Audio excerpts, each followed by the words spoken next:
Hello, Scorpio, Sun, Moon, Rising, and Venus signs. Kamusta kayo? Sana po ay nasa mabuti kayong kalagayan. Welcome back po sa Star Tarot. Kung bago kayo rito, welcome din po kayo. Please subscribe, like, share, and leave me a comment kung nakaresonate po kayo. Thank you. So, tignan natin kung ano mga messages ninyo for the week. Oh my God, napakaganda nito. 8 of Spring. Mabilisan ang ganap sa buhay ninyo. There could be a lot of transition happening dito sa buhay ninyo na mabilisan, no? Ang pag-unfold ng mga bagay-bagay. Marami din travel ang pwedeng mangyari dito for some of you. Maaring impromptu na travel. Pwede rin naman na matagal nang nakabook yung travel na to. So, definitely may travel. At marami din ng good news, no? Wonderful opportunities that are coming your way dito na kailangang handa kayo for anything, no? Kasi yung mga opportunities na to might require you to take action agad-agad, yung ganun ba. Kaya kailangan handa kayo for anything, okay?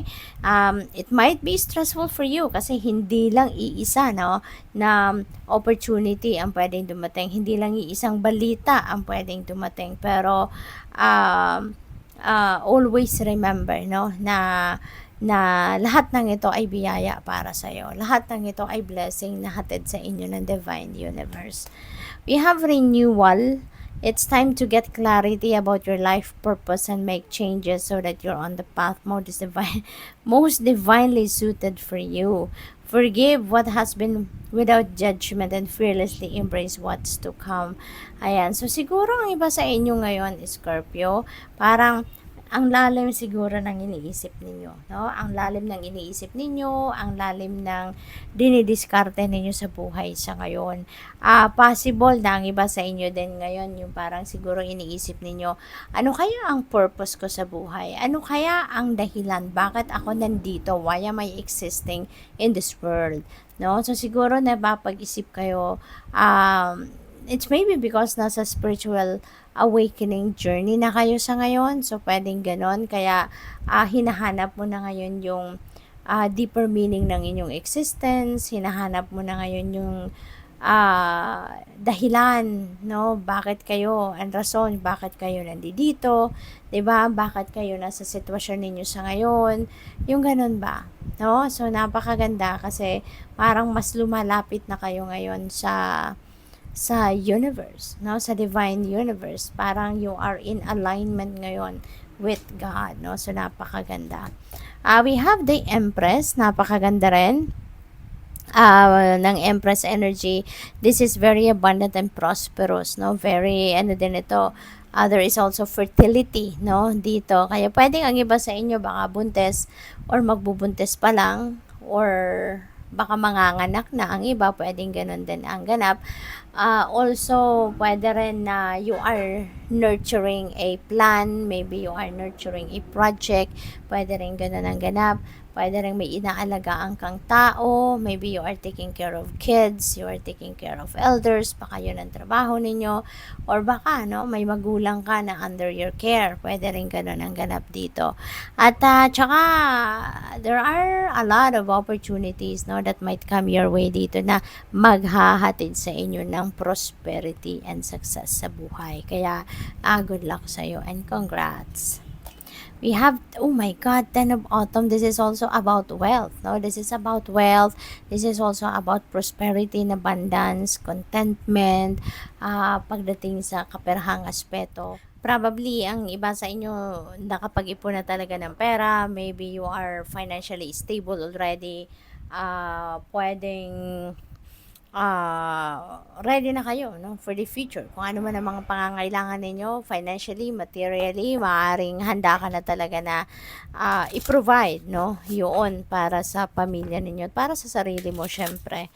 Pwede rin na meron ditong pwedeng meron ditong mga inheritance din, no, na pinag-uusapan, no, ang iba sa inyo, Scorpio.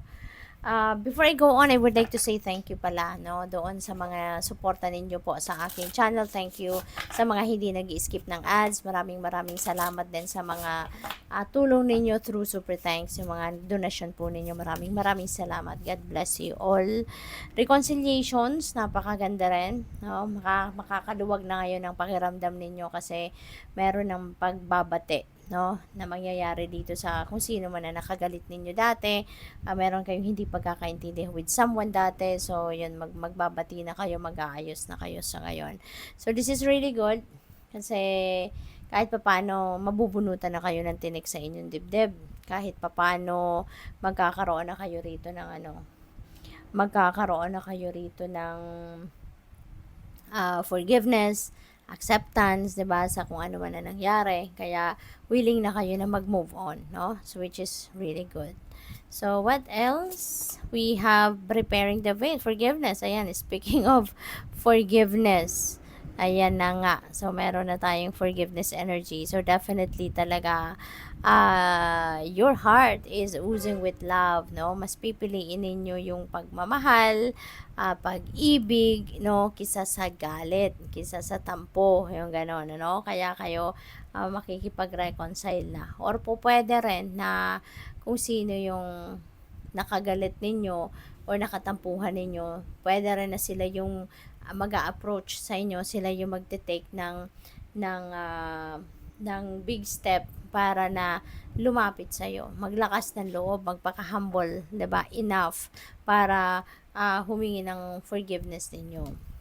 So, we also have gestation period. Ayan, so napakaganda nito, no? Tulad ng sinabi ko kanina dito kay Empress, no? Kung hindi ako nagkakamali, parang nasabi ko kanina na maybe you are nurturing a plan or nurturing a project, yung ganon.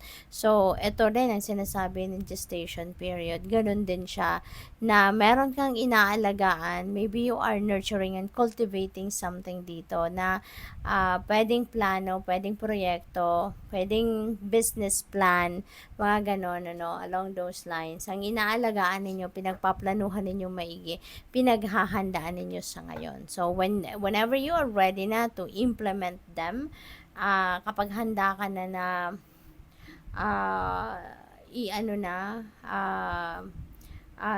when you are ready to roll the dice na para na masimulan nyo ng gumulong kumbaga ang planong ito, then tsaka mo na lang ito tsaka mo na lang ito ida-divulge, tsaka mo na lang ito ikikwento sa iba, tsaka mo na lang ito ipapaalam sa iba, yung gano'n, no? Parang in a way you're going to promote, no, kapag kapag sisimulan mo na. So congratulations to that kasi feeling ko isang malaking venture ito, no? So pwedeng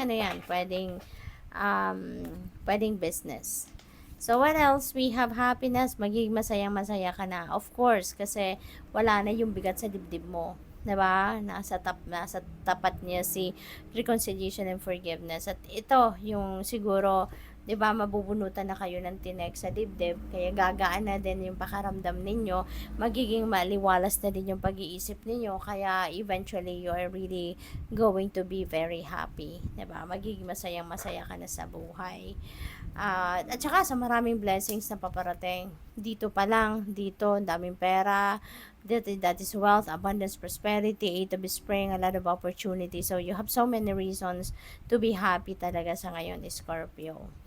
We have direction where you are heading. Ayan. So, siguro this is something na iniisip din ninyo, no? Kung saan talaga gusto ninyong pumunta, or kasi maaaring maraming opportunities dito ang pinagpipilian din ninyo. Ano yung pa-prioritize ninyo sa ngayon? Ano yung uunahin ninyo? Kasi kung maraming oportunidad yan, syempre mamimili kayo, may mga choices kayo, 'di ba? So, yun, hahanapin ninyo dito yung clear direction of where you are heading. So, good luck. Thank you for watching. Love and light. Namaste.